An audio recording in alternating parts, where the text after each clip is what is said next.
All right, so the title tonight is The Art of Health and Happiness.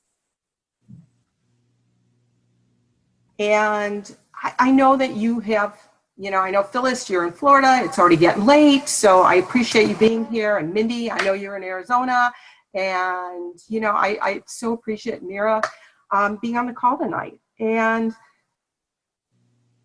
you know me, but I'm going to just share a little bit about me, because there are going to be some people who are going to listen to the reboot of this, and they don't know who I am. Okay. So I'm Ray Luskin, and I'm the founder of The Winning Adventure and Art and Soul Connections. And I am a coach. I am an artist. I'm an author, a speaker, and a community activist for over 40 years. And I want to tell you why this work is so important to me. It was my 35th birthday, and I couldn't get out of bed. I was so depressed.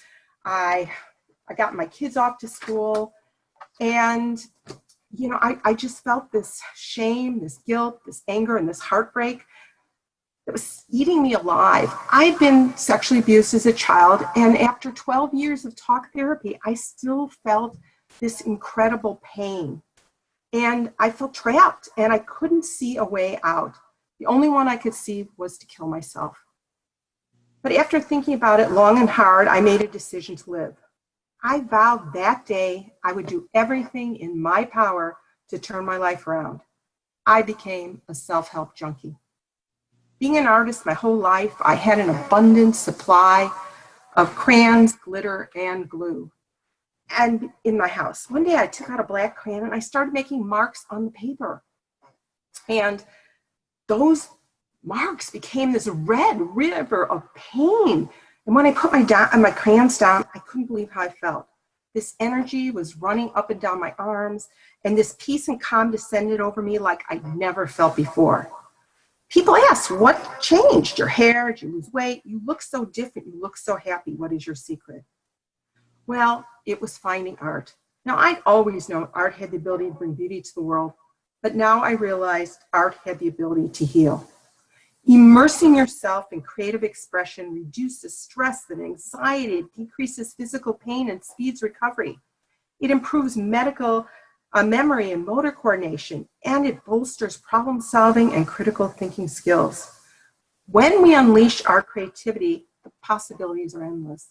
From that point on, I became a devotee. I was this, I was a workshop junkie, a self-help junkie, I called myself, and I traveled the world, and I studied, and I learned, and I did everything I could. And it was really, it has just been part of my life for the last, I hate to say it, over 30 years. And, but I need to share this work. And that's why I'm doing the Art of Health and Happiness today, because I want to share how important it is to make a choice to live, to make a choice to be happy. And it is a choice. But enough about me. I'd love to hear from you. And I'm going to unmute you because there's only a few of you. Kenny, you got to unmute everybody.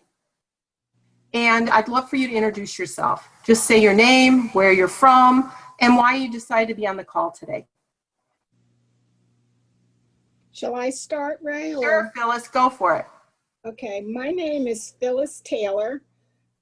As an artist, I call myself Panay, which is a combination of my first initial middle name, Ann, and T for Taylor. I am a portrait artist, but I'm also a certified intentional creativity teacher, which simply means, like Ray says, I knew art had the ability to heal, but I wanted to use it to share it with others. So I learned the technique of intentionally creating art specifically to heal, and to heal emotions that we stuff and keep within ourselves. So I was not sexually abused. I was mentally abused by an ex-husband who molested my children. And I was so oblivious that I didn't know what was going on until my daughter told me of the abuse. And then I had to go through that healing process of healing her, healing myself, healing my children, having him arrested, put in jail, etc., moving. And I've come to the point where at 70, I really am making a choice to continue to live. I'm more than a survivor. I want to thrive, and I want to help others know that it is possible to move through. You don't have to get over something. You face it, and you can put it on canvas and paper, and you move through it. You can. Oh, thank you, Phyllis. Okay. Anybody else want to share? Mindy, are you there? Mira. Okay, well, I guess not. So Phyllis, thank you. You're What I'm welcome. going to ask is, Phyllis, do you have your worksheets? Everybody have the worksheets that were sent? The download to get? No, Oh, I don't. okay. Well, we're just going to punt then. This is going to be an interesting evening. Okay. So, okay. So we're just going to start, and I'm just going to start with the, going through the slides, and you can pick up some of this stuff later. So. Okay. Did you email worksheets? It came with the Evite invitation. It was on there you could just get the, it had the link. Okay. So we can get it later. Don't worry about it. Yeah. So I wanted to just tell you, and why is this not, let's see. What's going on here? Okay. We are having a technical glitch here. Okay. Oh, here we go. Got it. All right. So today we're going to talk about 3 areas of bringing happiness into our lives and how we can explore and find happiness. The first area is moving away from unhappiness. We were just talking about there are so many things that we're challenged with, but it is a choice. And sometimes we have to make that choice that this is not going to define us. So we need to move away from unhappiness. And the second part we're going to talk about is moving towards happiness. Researchers in the field of happiness, positive psychology, have identified a dozen what they call therapeutic lifestyle changes that a person can pursue that will move them towards happiness in the form of healthier lifestyle, self-empowerment, greater mental health, and well-being. In this section, we're going to explore what these strategies are and determine which ones would be most beneficial for you to move toward happiness. And the third thing that we're going to cover today is making others happy. It's finally looking at how you can experience more happiness and joy when you put time and attention into making other people happy. At some time, we've all asked ourselves, are you happy? And it seems like a simple question, but really, do we know what happiness is? Now, I'm going to read some of these quotes because what I was going to have you do, Phyllis, is look at a quote sheet that I had. Okay. And for everybody else who's on the call, and just say, here are some quotes about happiness. And I'm going to ask you to think about it and which one resonates most with you. Okay. Thousands of candles can be lighted from a single candle, and the life of the candle will not be shortened. Happiness never decreases by being shared. Buddha. The happiness of your life depends upon the quality of your thoughts. Marcus Aurelius. Just because you're happy, it does not mean that the day is perfect, but you have looked beyond its imperfections. Bob Marley. Happiness is a warm puppy. Charles Schulz. The power of finding beauty in the humblest things makes home happy and life lovely. Louisa May Alcott. Happiness is not in the mere possession of money. It lies in the joy of achievement, in the thrill of creative effort. Franklin D. Roosevelt. Happiness is not a goal. It's a byproduct of life well lived. Eleanor Roosevelt. Children are happy because they don't have a file in their minds called all the things that could go wrong. Marianne Williamson. So did any of those talk to you? I'd love to hear. Who came on the call? Who is 177382? You're on the phone? We'd love to hear from you. Okay. For me, it was happiness depends on the quality of your thoughts. Right. I agree with that. This is all part of the work that I've been doing over all these last years, that it is every day we make choices, and it's about the power of our imagination. And we're going to be working on that a lot throughout this, is tapping into that innate intelligence, that intuition, that we bypass the reason and we go to what our heart is calling us to do, that we do have that ability to get rid of all those negative thoughts and the monkey chatter in our voice. Anybody else would like to share?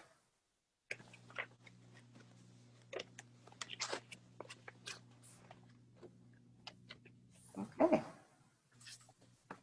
So what I want to talk about next is actually the images. We just started to talk about it.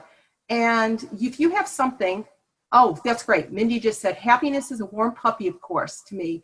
I bring happiness to others by becoming a therapy team with my Labradoodle. Sammy and I visit hospices, nurse homes, hospitals, and rehab centers. Perfect. Thank you for sharing, Mindy. That was great. So we're going to take it a little bit further, because as we just started to talk about, in our mind, it's our imagination that's critical. We don't think in terms of words and letters. So if I told you the word door, you don't spell it out, D-O-O-R. You picture a door. It could be a wooden door. It could be fancy. It could be a metal door, a sliding door, whatever. We have images. So what I want to do is give you some images of happiness. And I'd love for you to pick out 3. They're all numbered. There's no right or wrong. And pick out 3 images that define happiness for you.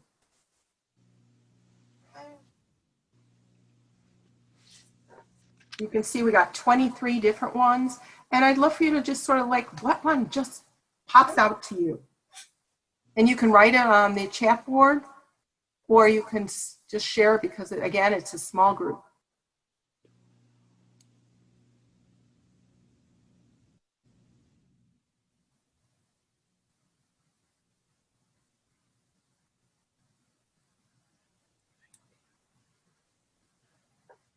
Just 3?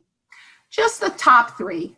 Okay. You can do more at any time, but what are the top 3 that stand out to you? And at different age, at different times in your life, it's going to be different. At different stages, it'd also be different culturally. Different cultures would say this is happy, this isn't. So.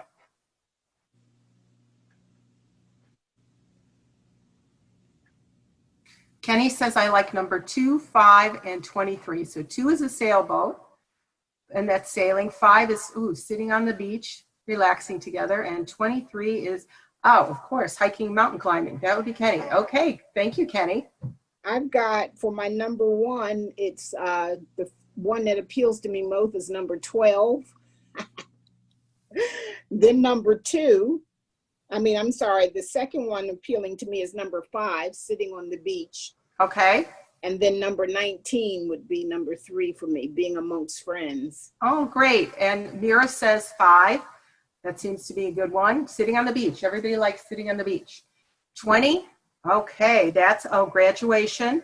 That's all about learning. And 21. A little yoga pose, sitting there in the calm. Mindy, what about you? 10, breaking through the challenges. Okay, that's fabulous. I agree with those. Those are wonderful. So for me right now, I like 5, sitting on the beach too. Sounds really nice. I just came back from California and I walked along the beach every day. And 6, because I just love water and flowers. Those 2 appeal to me. And let me see. For me, I think I could use a little bit. I'll take 12 too. A little bit of extra cash is always nice. So thank you, everybody. Really appreciate your sharing.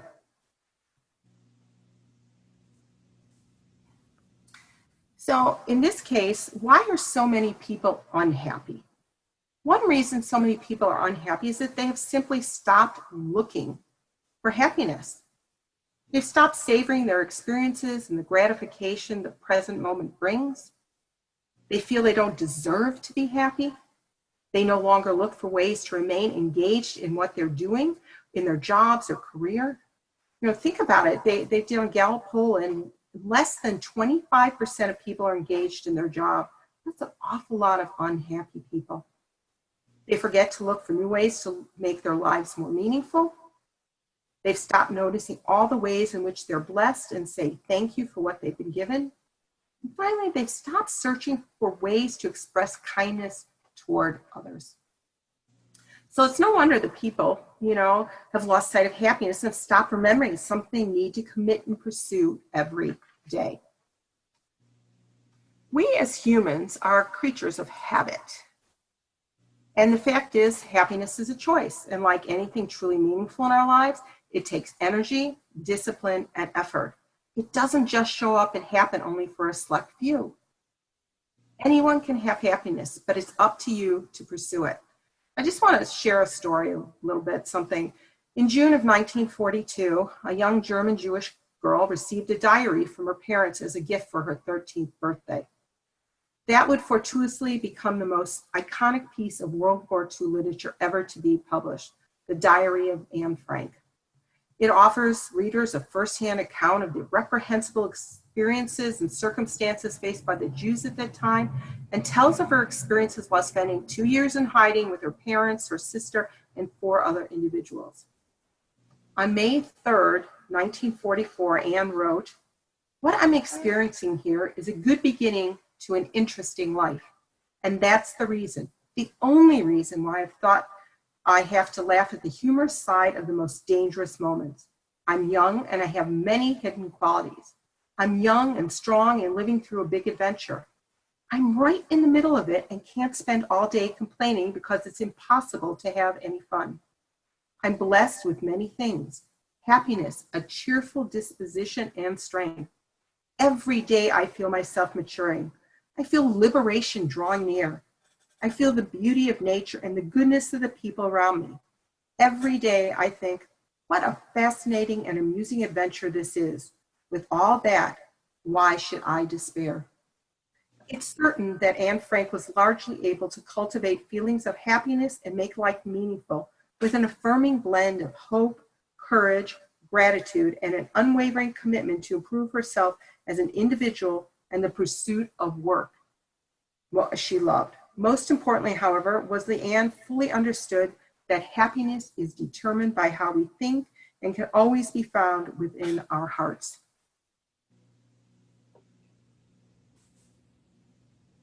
Happiness researcher Robert Holden conducted a survey and found that, I'm sorry, I'm skipping ahead, pardon me. I'm going to use the metaphor of clouds, because in the beginning of life, most of us think of a happy thing as the sun. And so we're going to talk about the things that block our happiness, and those will be the clouds today. So I just wanted to tell you a little bit about that. And you would have a worksheet if you had the downloads, and there'll be all these little clouds on it, and we're going to go over 5 concepts that will be blocking you or most people from having the happiness that they deserve and want in their life. So the first one is low self-esteem. The National Association for Self-Esteem defines self-esteem as being capable of meeting life's challenges and being worthy of happiness. And at some point, all of us have had some bouts of low self-esteem. And I'm just going to give you some examples. Now, if you are experiencing many of these on a continuous basis, then I encourage you to get professional help. Social withdrawal, anxiety and emotional turmoil, lack of self-confidence. You're constantly saying, there's nothing special about me. Why would anybody want to get to know me? Depression and bouts of sadness, the inability to accept any compliment, negativity. I failed before. Why should I expect to, succeed this time?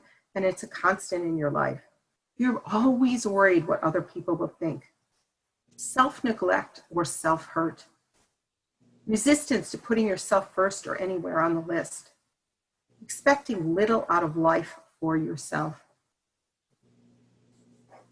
The second one is being unhealthy.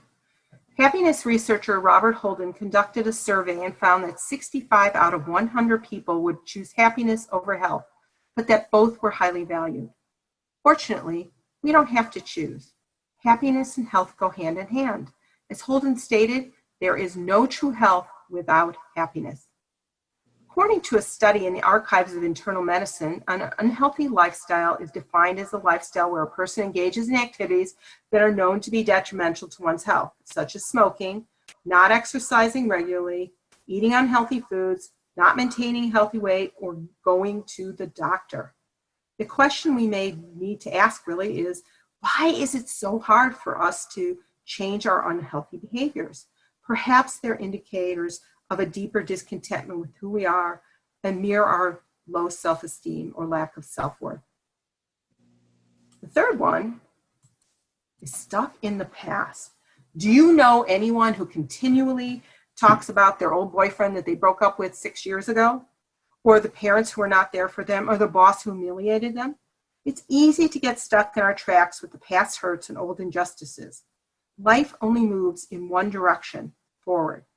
The life ahead isn't what ages you, but rather it's the refusal to leave the past behind.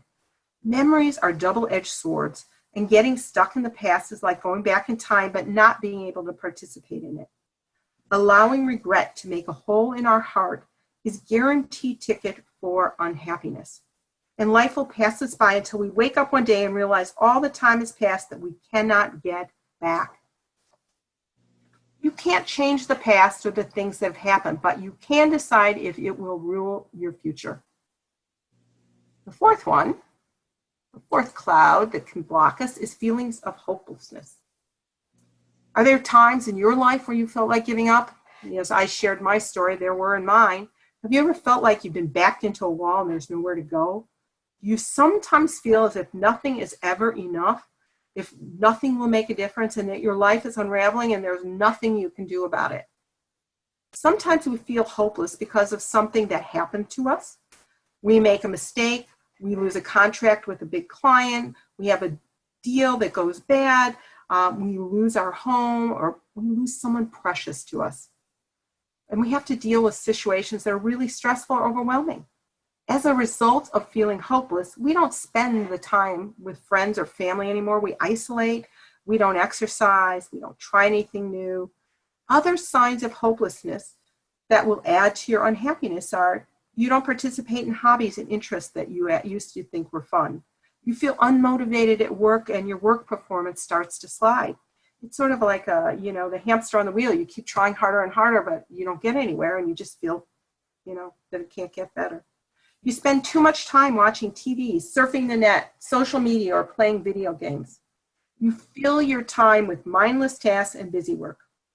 You numb yourself with food, drugs, or alcohol. The fifth one is unappreciative. Being unappreciative means we do not fully understand, recognize, or value things. And if we don't recognize or see value, it also means that we don't feel or express gratitude. As a result of living in a culture of negativity and fear, it can be hard to see the good in people and life. When we're unappreciative, we become closed off and less receptive to others and the awe and wonder in the world and their needs. When we're unappreciative, we become blind to the world and we no longer recognize the good that comes our way.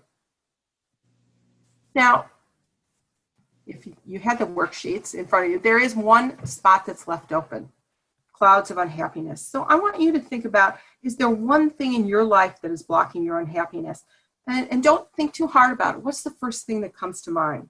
And then I would love for you to share, you don't have to share that one, but I would love for you to, if you have your paper, to circle or place a star next to the trait that's currently clouding your happiness the most.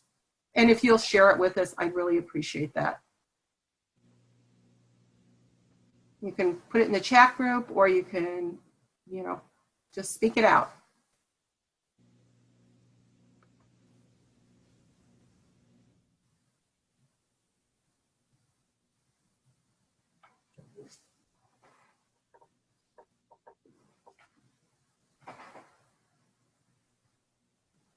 What blocks you?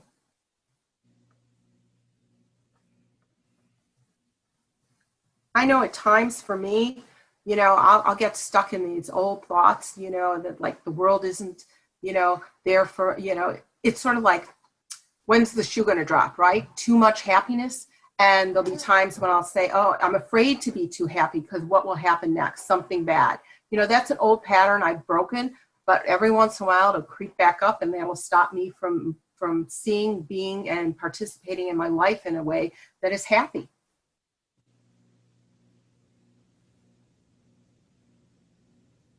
For me, Ray, Yes. it's at the present time having very little to no money I don't have, after paying all of the necessities like food, rent, gas in my car, utilities, I go to the next month without anything. So I don't have the funds I need to say, take a sound healing class or go to the movies with friends or go to a beach. Yes. You know, And you live in Florida, right? yes, but I'm in Central Florida, Oh, okay. which means I've got to drive. You know, it's just some, and even say like little things, buying a graduation gift for my granddaughter because I don't have money, or not go out to eat because I don't have, I'm always the one who doesn't have the finances to do something. But what I do is, so like for my granddaughter, I didn't have money to purchase her a gift. So I drew a portrait of her. That was my gift. If that's what I have, that's what I use. And the look on her face when she opened the package was enough to make me happy. Oh, I totally get that, Phyllis. You know, for my birthday this year, my grandchildren, they're little and you have these dot paint, these dots you can paint. Yeah. And all three of them, they made a butterfly for me and then put their color and their name at the bottom for which color they use. And it was the most precious gift I've ever received. So I totally get what you're saying. Yeah. Yeah.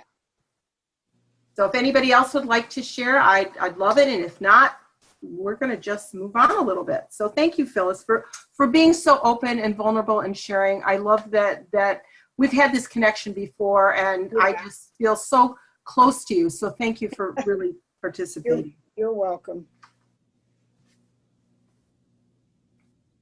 So we're going to, when I can find the little transition thing. Okay. So it's so light you can barely see it on the Zoom. The eyes. What can I say? Okay. So in this slide it says we have to make a space in our lives for happiness. It's usually the case. In most cases, our happiness stems more from what needs to be removed from our lives rather than what needs to be added. So we're going to look at that now. Now, if you got a worksheet, if not, that's okay. You can see this. I'm using the metaphor here of a traffic light because, it helps regulate the flow of traffic. And I thought, a great metaphor for how we can welcome more happiness into our lives. There's 3 questions. What things in my life do I need to stop in order to be happier? What things in my life do I need to be careful about as I pursue greater happiness? And the third is, what will I go after and no longer put off in order to be happy? So just take, a couple minutes and write those answers. And I'd really, hopefully some of the other people on the call will share. Otherwise, Phyllis, you'll and I'll just have a conversation going. Okay. This is like a personal coaching session then. We'll get to it. Hey, that's good.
And welcome, whoever, Lacey, welcome. I'm glad you're here.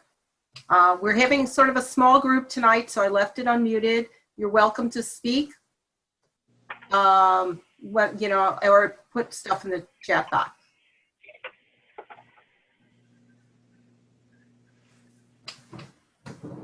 I'm ready if you are. All right.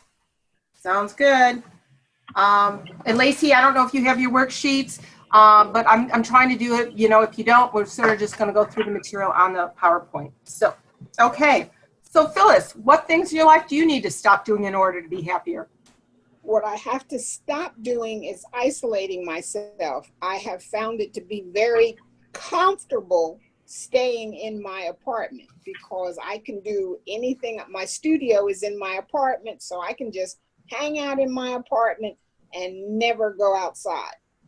That leads to melancholy, which I have to be careful about because then I begin to eat, you know. I totally get that, Phyllis. So the more I'm in here, the more I eat because then I feel lonely. Well, I'm lonely because I'm not around people, because I'm not leaving my apartment. So what I've begun to do is I make myself go out. When I get up in the morning, I put on my workout clothes and I go walk for 3 miles in a park near me. Then I found free exercise classes that my insurance company, Silver Sneakers, offers. So I go to my exercise classes. And because I belong to Humana, you get points for exercising. So my points have been earning me movie tickets. So I get to go to the movies. All right. That's fabulous, Phyllis. Okay. So you already know what you need to be careful about as you pursue happiness. And what else would you like to go after and no longer put off in order to be happy?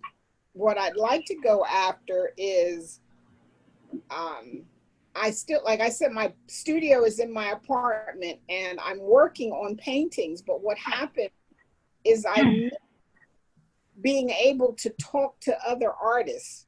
So I go to art critiques and art galleries and art shows to be amongst friends.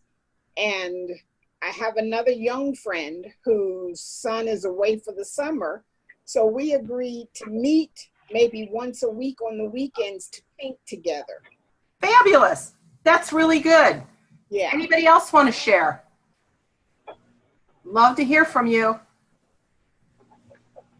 Mira says, I have to stop being lazy and waiting for something to happen and make it happen instead. Thank you, Mira.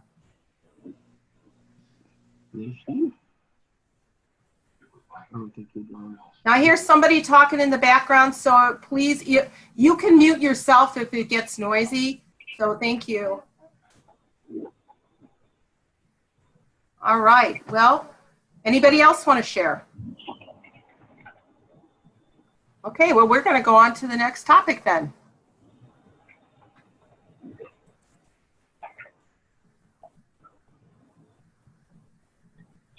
Love this quote by the Dalai Lama. Happiness is not something ready-made. It comes from your own actions. Now, we choose to be happy. Okay? And we've been talking about this the whole time. And I want you to know, if nothing else from this training, that is the basic message. Simply, happiness is a choice, and it's a decision sometimes you have to make every day. Marcy Shimoff, in her book, Happy for No Reason, says that researchers in positive psychology have determined that happiness is 50% genetics. That explains why some people are just plain happy all the time. It's in their genes. But there is more to the whole story. 50% of your happiness level is not genetics. 10% relates to the circumstances of everyday life, taking a vacation, getting a raise, reading a great book, playing with your grandchildren. The good news is 40% of your happiness, and it's like a set point, can be controlled by you. In the same way you can crank up the thermostat to get warm on chilly days, or here in Chicago right now it's 94, you want to crank up the AC. And you can reprogram your everyday level of happiness to a higher level of peace and well-being. Psychologist William James put it, the greatest discovery of any generation is that a human can alter his life by altering his attitude. And that's what we started to talk with in the very beginning of this call, how much of this is an attitude and that we have the power to change it. Now, once we decide to move away from unhappiness, we can start moving towards happiness. When was the last time you laughed out loud? Research indicates that small children laugh more than 400 times a day. Adults, on the other hand, tally up a whooping 17 times. What young kids possess in abundance, which grows scarce in adults, is that lighthearted, curious, playful, loving spirit. You know, I was just with my 3 grandchildren in California, 6.5, 4.5, and a little over 1. And the giggles, the snorts, the farts, the potty talk, you know, they're hilarious. They're just laughing at everything. Everything is joyful to them. And it made me laugh, you know, and so I know what that is. It's that the energy. So we really have to focus on moving away from what makes us unhappy and moving towards what makes us happy. And that's what we're going to do in this section. Now, this is, I'm calling a satisfaction mandala. And if you had paper and pencil, I'd be asking, you know, color pencils, you can color this in. And mandala means sacred circle in Sanskrit. And I believe that our satisfaction is a circle. There are so many people, you know, that have done a lot of work, like Abraham Maslow on the hierarchy of needs, physiological, safety, belonging, self-esteem, culminating in self-actualization, and his is a pyramid. But I believe that our satisfaction and our whole life is intertwined, and there is no one step up. It's sort of like we do one, and then we back down a little and do another, and it may come. And I think that's how we learn. We don't just learn one step at a time. Sometimes it's back, sometimes it's forward, but it comes together the more we learn and process together. So what I want you to think about, and what I'm going to do this differently than I would otherwise, but we're going to try it this way. So I'm going to read about, the first one is, I've achieved my goals in the past and have a clear vision of things I will accomplish in the future. So what is level of satisfaction? 1 is disagree, 7 is agree. And I'm just going to read these, and you can just write them down for yourself. I experience radiant health and energy. 1 to 7. Where are you on the scale? I have a meaningful spiritual practice. Again, 1 to 7. You don't have to think hard about this. Just go with your gut. I spend time in nature and observe the world around me. Oh, Kenny, I know you are 10 and off the charts on that one. I make a positive difference in the lives of my family and community. I have nourishing, loving relationships with family and friends. I creatively express myself at home and work. I slow down, renew, and recharge on a regular basis. I know who I am and why I'm here. I learn new things and develop new skills. I make time for fun, travel, and adventure. And finally, I have the money freedom to do what I love. I know, Phyllis, that's one of your struggles. So, but these are all parts of our lives. And I think that we need to start looking and look at them and, you know, think about it. Which ones, was there any that surprised you? You know, think about it. You know, which statement really resonated? Which one do you feel you nailed? And which one do you feel you'd like to change?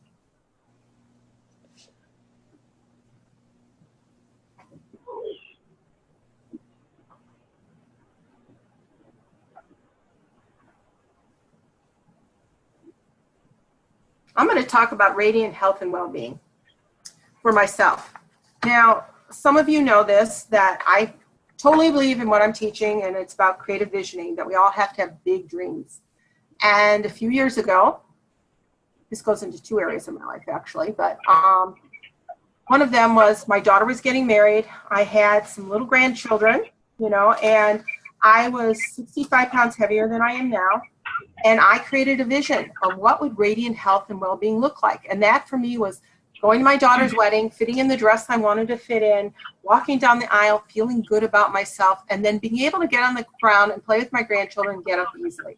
Those were big things. So at one point in my life, my health was a 1. And now I'd say it's probably 5.5 or 6, because now I'm at the place I want to lose the next set of pounds. So another 30 pounds, so that I can, my kids live up a hill that goes straight down to the ocean. And I want to be able to walk down to the ocean with them and back up. So every time and every pace in your life, these things will change. And whatever you're looking at today can change tomorrow. Someone else I know, a friend of mine, he was in a severe accident at a health club. A piece of machinery fell on him, and it severed his spine. And for years, you know, they told him, you'll never walk again, you'll never do anything, you'll be in a wheelchair. And so each step of the way, his goal was to change, and he had a vision of what it would look like. And I have to tell you, 8 years after this accident, he is walking with a walker. And his next dream is to walk with a cane and then eventually get rid of the cane. So it's very powerful to think about your health and well-being. Anybody want to share?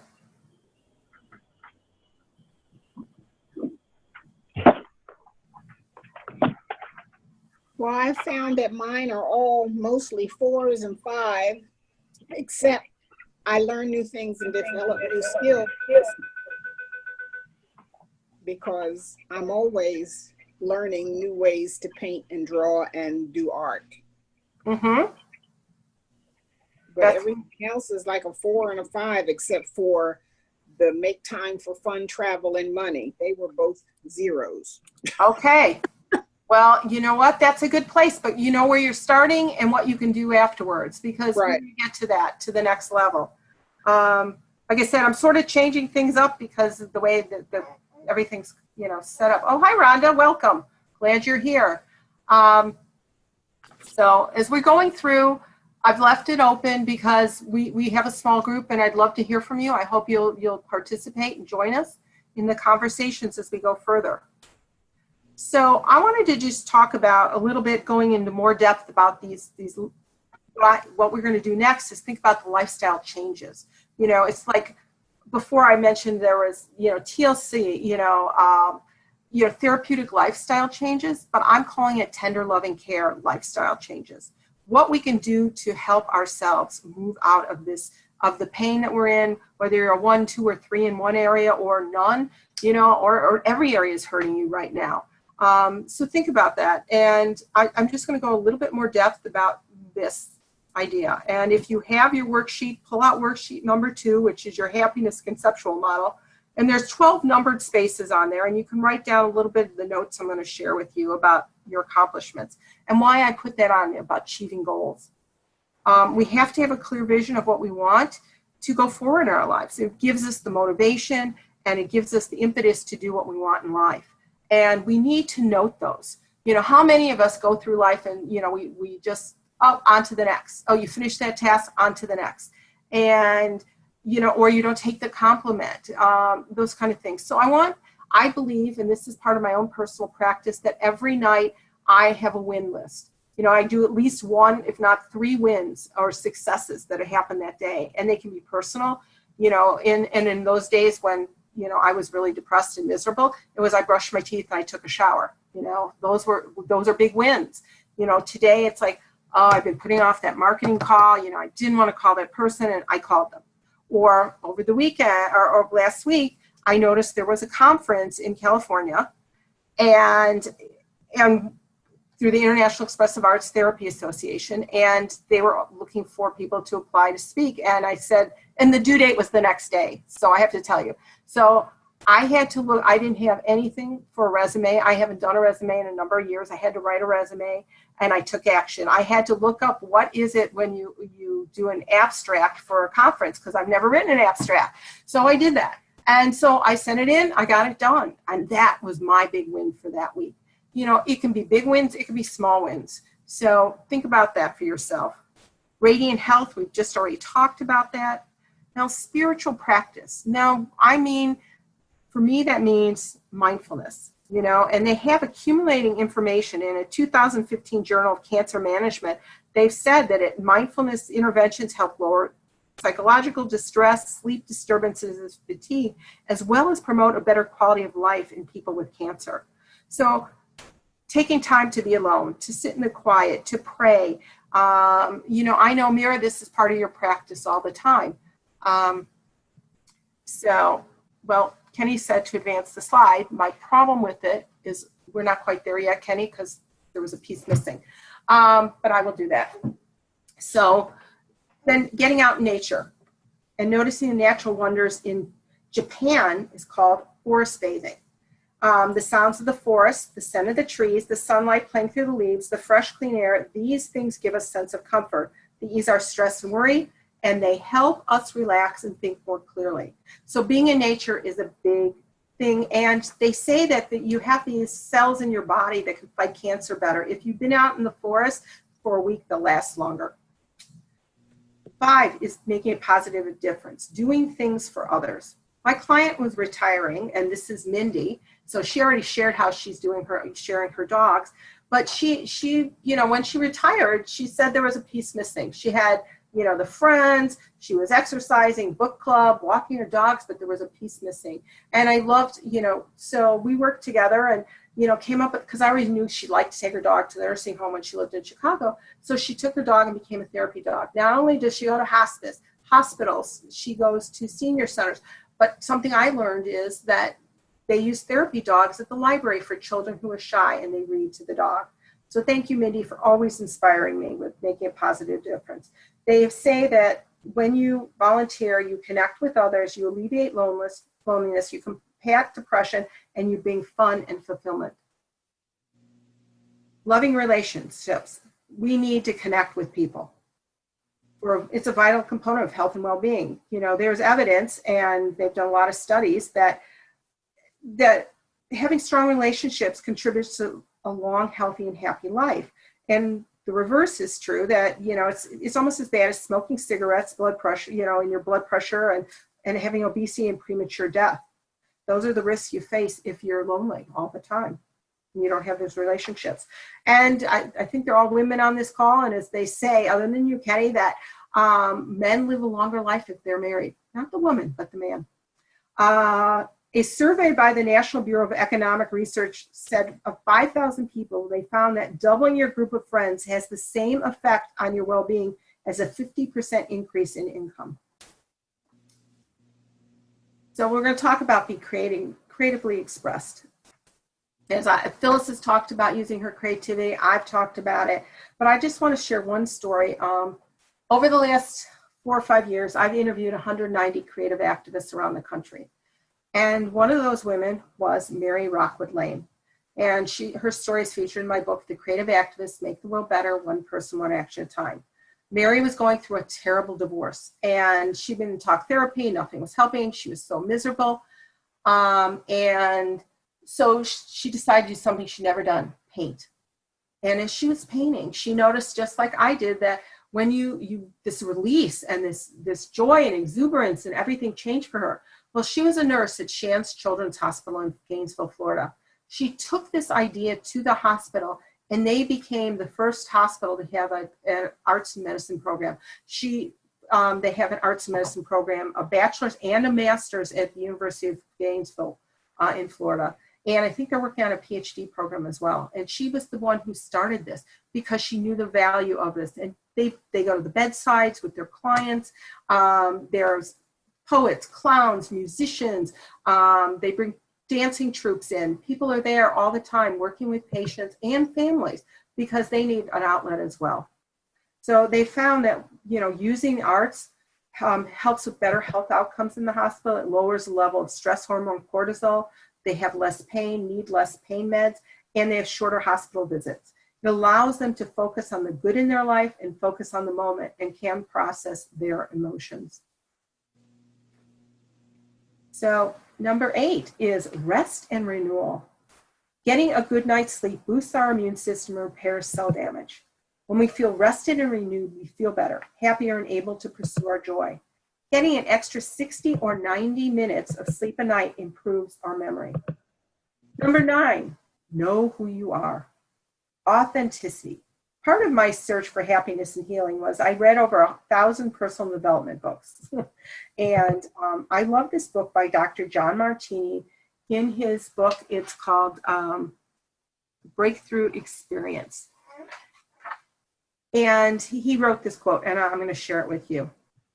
Okay, where did it go? Sorry. Here it is. Everybody lives by a set of priorities, a set of values. And when they live by the highest priority values, which their identity revolves around, they're more congruent. when they subordinate to people on the outside and try to be somebody other than who they are by living into social idealisms or living by other authorities' ideas. They end up robbing themselves of their power and their joy. Their fulfillment levels will be down and they'll be searching for something else to fill it. Number 10, for your lifestyle changes is learning. Learning new things. As human beings, we have a natural desire to learn and progress. Psychologists call it mastery. Lifelong learning is not just about academic studies and formal qualifications. Learning can help build us confidence and a sense of self-efficacy. It can also be a way of connecting with others too and developing our creativity. Number 11 is fun and adventure. Cultivating a sense of adventure allows us to engage our daily life with a sense of resiliency, curiosity, willingness to take risks, and connect with others in a deep and meaningful way. And finally, money freedom. You know, you've heard that, you know, money can't buy happiness, but money is important to happiness. I don't knock it. As anyone who knows who doesn't have it, having a higher income, for example, can give us access to the homes and safer neighborhoods, better health care, nutrition, fulfilling work, and more leisure time. So I'm just going to, if you're on this page now, this is lifestyle change. There's some questions here that I would love you to answer when you have the time. But I'm going to just pick two right now, and I'd love for you to share. What makes your heart sing? What is your passion?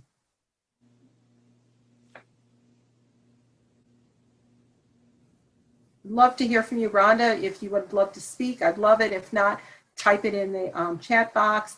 You know, Mindy, Mira, Phyllis, whatever. I think that's just one is really important, and I'd love to have you share with us. Mine is, I've discovered, is teaching and speaking. I've discovered that I like teaching all of the people that say they're not creative or they can't draw a straight line. I like to teach them to discover their creativity. I teach them how to acknowledge they have it, accept it, and then I teach them how to activate it by simply playing with paint. Fabulous. Thank you, Phyllis. Anyone? Okay. Kenny, I like volunteering, helping people, and being with my grandchildren and family. Fabulous. Thank you.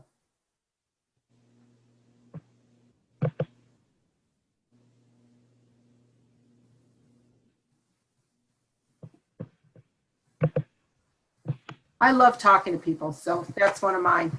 I love to have chats with strangers and talk to them about what is your passion? What is it that you love in life? Thank you. All right, I've got one at the bottom. This is something that I really think about, acts of kindness and random acts of kindness. I'm just going to share a story, two stories. One is my own and one somebody else's. And I think this is really critical because so much of what I believe is about us volunteering. Like, oh, Rhonda said, I love working with animals and veterinary medicine. Thank you, Rhonda. That's fabulous.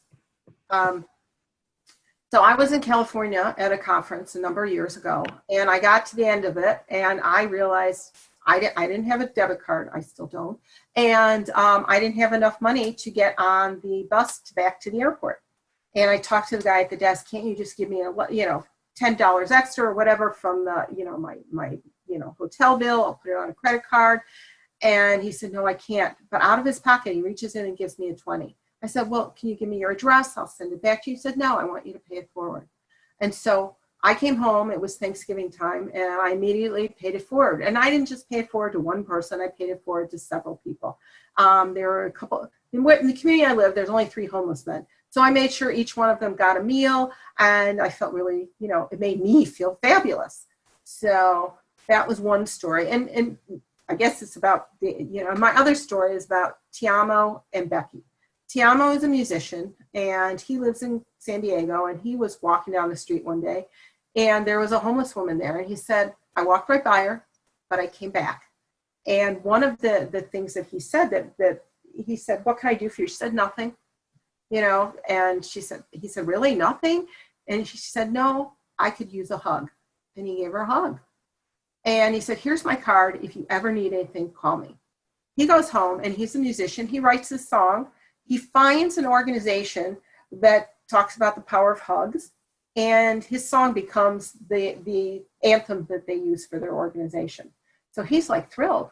And at some point later, he gets a call, and he says, who is this? And she said, Becky, do you remember me? I was the homeless lady. And he said, yeah. And she said, I have to tell you, I found a job. I'm no longer homeless. What I had been praying for that day was someone to touch me and let me know I was still a human being. And by hugging me, you did that. Both people were so touched by this experience, and it altered both of their lives. So I just wanted to share that. I'm going to say, okay, Mindy's saying for her passion, walking in the morning with my dogs and noticing the Arizona cactus blooming, hearing the birds sing, seeing the geckos scattered in the rocks, talking with my neighbors, and that my higher power for being able to enjoy this beautiful day and ability to see, hear, smell, breathe deeply, and walk after 52 years of type 1 diabetes. Thank you. Thank you, Mindy, for sharing. So I would love for you to talk about an act of kindness, one that you've either experienced or you've given or received. So I'd love you to share that.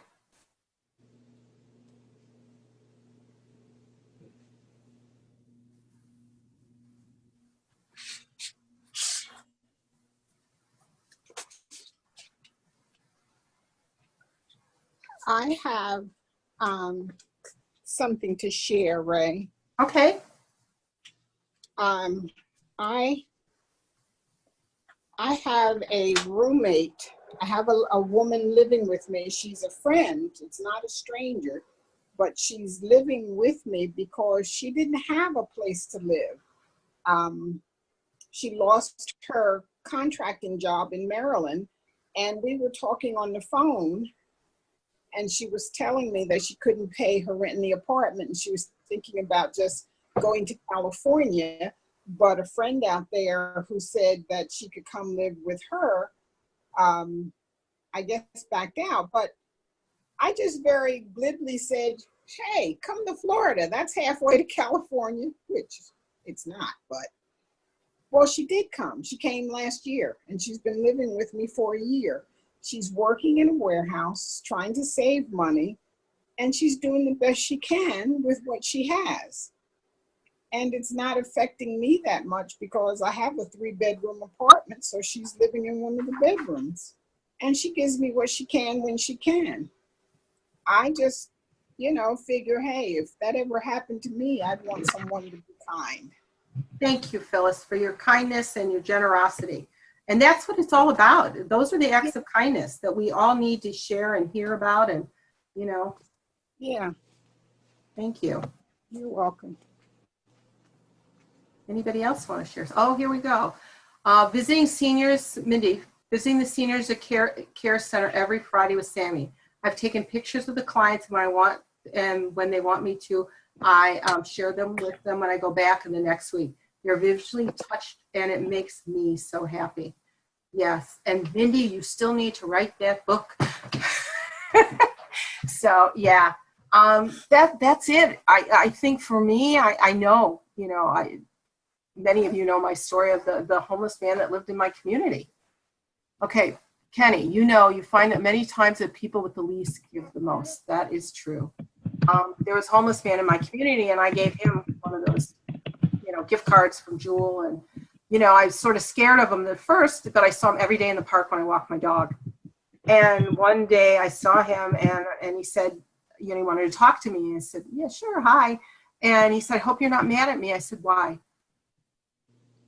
Kenny, not able to hear anything. Can you do something about that, Kenny? I don't know what's going on. Rhonda lost us. And so he said to me, I hope you're not mad at me because I bought a box of dog biscuits to give the dogs in the park. Now, here is a man who has nothing but cared about the animals. So again, just like you said, Kenny, there are people at the least often give the most. So thank you, everybody. Really appreciate it. Okay, let's see what we got here.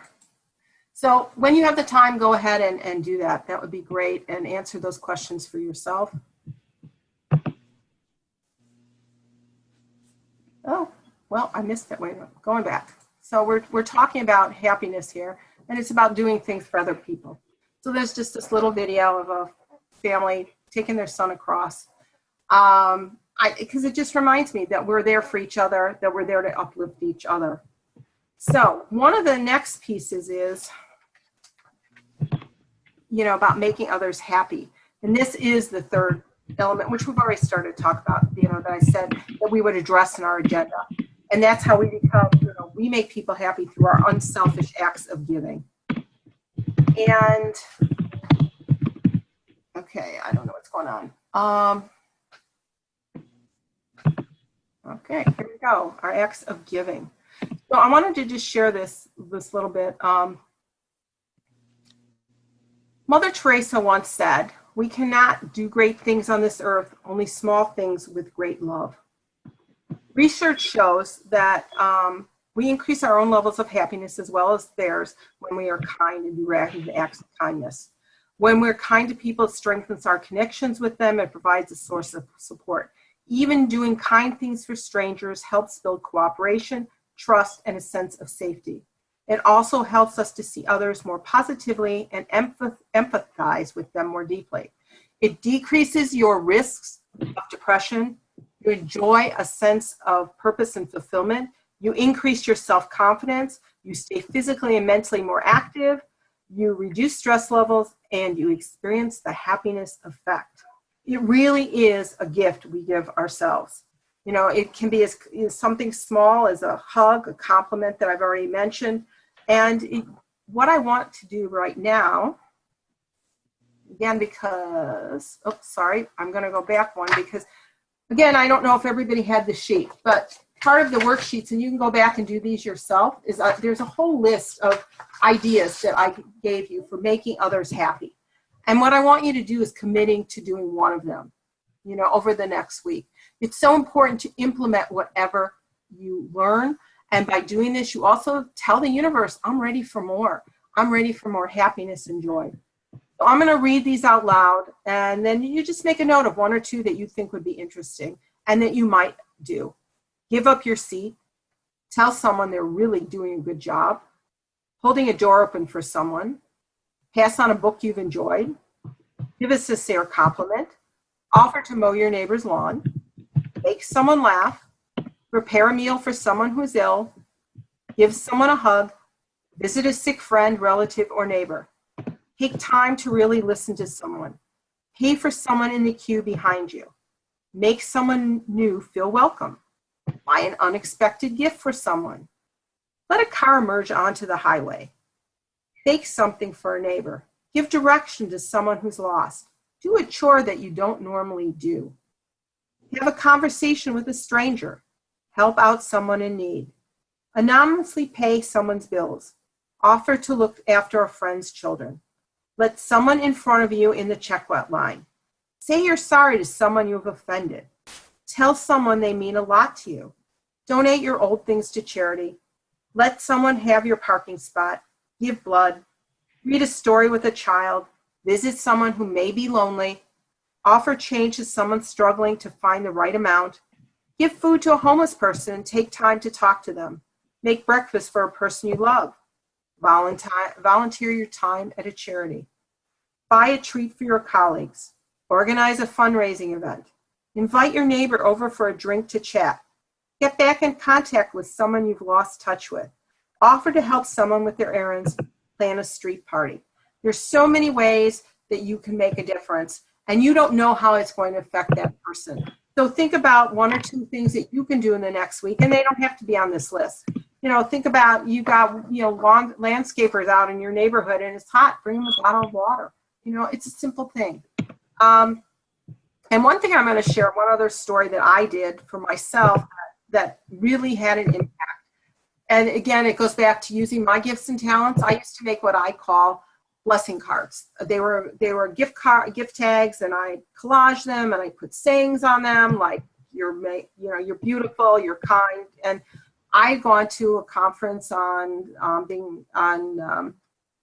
domestic violence in Maryland, and lunchtime everybody ran, for the food court, of course, all these starving women.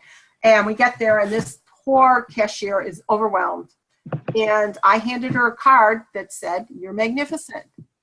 She not only read it, she held it up, shouted, You are magnificent. And it changed everything. The whole room lit up. And everybody, instead of being all pushy and angry and upset that they couldn't get their food, started to laugh and smile. And everybody, it changed their whole day. So you don't know how it's going to affect one other person. So think about that. The question is, do you want to be happy? You know, and I think what we're finding out is we do, but you have to make that commitment over and over again. You know, William Gladstone, who was the Prime Minister of England, I think 4 times it was, said, be happy with what you have and be generous with both, and you won't have to hunt to find happiness. I want to thank you today for being here, for joining me on the call. I hope you found this information valuable. I want to remind you or tell you that I actually have a 12-month program that's set up where once a month we would have a call like this, a module, that will go deeper into each one of those levels of satisfaction.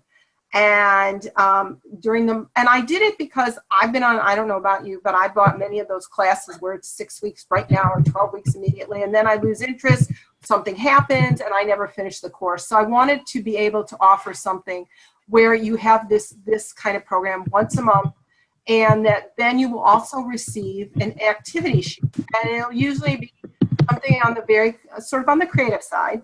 So in a couple days, you're going to be receiving something that says, you know, that part of it is to create a gratitude journal. And you can, you know, make it on Pinterest, you can just write it, you can decorate it, you can do it any way you want, but to have fun with it. And so I just wanted to tell you, this is available, and I will just dive deeper into these learning skills and techniques, because I want you to have the life of your dreams. I want you to have an exceptional life, you know, and I think this tender, loving care, life challenges, you know, life strategies will be really helpful as we go forward. I want to support you in your journey to an extraordinary life of happiness and health, and I welcome an opportunity to meet with any of you one-on-one for a complimentary consultation to explore whether my services can assist you. If you want to reach me, you can at ray@thewinningadventure.com. You can schedule a consultation, and if you want to call me, it is 847-948-0315, and thank you very much for this evening. And before you go, I have one last thing. I want you to write down, what was the one thing that you learned and you took away tonight? One thing that, how you're going to apply it in your life, and one thing you can do in the next 2 days. So I'd love to hear what you got out of tonight before you leave.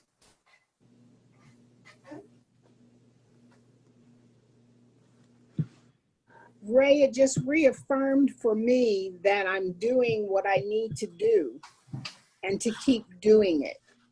Sometimes it gets really difficult because it's real easy to complain about what I don't have instead of appreciating what I do have.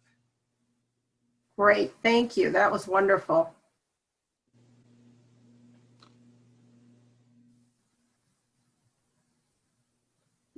Mira's going to write down 3 wins I had today. Fabulous, Mira. That's great. You know, you're probably taking more action steps than you think. And even if they don't pan out and you don't get the results you want, you took the action. And that's one of the key elements here, is taking action. You know, when I coach, I talk about creative vision plus action plus accountability equals results. And I suggest that everybody find an accountability partner, somebody you can talk to on a regular basis, and share what you want to get done. Mindy, I will continue to visit those in the physical, who are in physical and emotional pain with Sammy, and bring some more licks and hugs. Fabulous. Thank you, Mindy. Well, I thank you for tonight, and I really appreciate it. And again, I hope you'll contact me and we can have a further discussion how I can help you. You will receive a copy of this. I hope it got recorded tonight. And we'll go from there. So have a great evening, everybody. Bye-bye. Thank you. Bye-bye, Ray. Thank you. Bye. Good night. Good night.